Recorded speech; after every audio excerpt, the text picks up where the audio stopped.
The highly anticipated Canon EOS R5 II, which was expected to be released this year, didn't arrive as previously speculated. Instead, Canon decided to enhance the original R5's capabilities through a significant firmware update. Since then, we're receiving many rumors that linked us back to the R5 II. Among those, the most interesting one is the resolution bump in the sensor. So, without further ado, let's discuss what it is all about.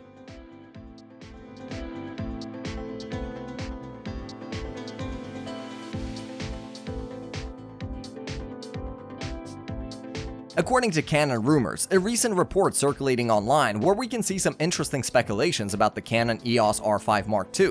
It is suggested that this new version will have an increased resolution, going up from its predecessor's 45 megapixels to 60 megapixels.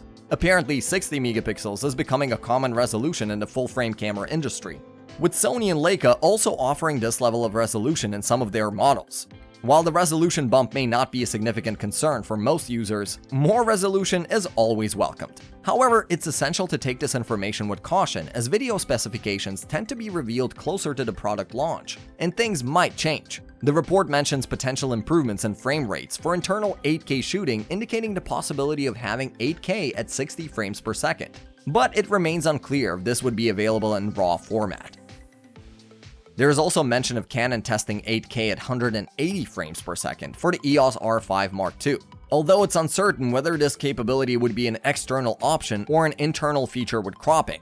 It is possible that this information might be related to other Canon products and mistakenly attributed to the EOS R5 Mark II. Another aspect addressed in the report is the improvement in cooling for the upcoming EOS R5 version. Although details are scarce, such enhancements are expected to manage heat more effectively during prolonged shooting. Additionally, the report mentions the introduction of new AI autofocus capabilities, but the specific features and functionalities of this enhancement are yet to be confirmed. As for the release timeline, the Canon EOS R5 Mark II is anticipated to hit the market in the first half of 2024. One significant concern that many photographers faced with the original EOS R5 was overheating in specific shooting scenarios. However, it's good news that Canon has addressed this problem in the successor by developing improved cooling solutions. While there is no confirmation yet about the presence of active cooling, it's unlikely that there will be enough space within the current form factor to accommodate a fan. In addition to the cooling improvements, Canon is also investing efforts in enhancing the AI autofocus capabilities of the new camera, promising better and more advanced autofocus features. Hopefully, all integrations will be present in the R5 II and make it a worthy camera to invest in. So, are you excited about the upcoming Canon EOS R5 II? Do let us know down in the comments, and as for everything else, don't forget to like, share, and subscribe to our channel for more content like this on your feed. As always, thanks for watching.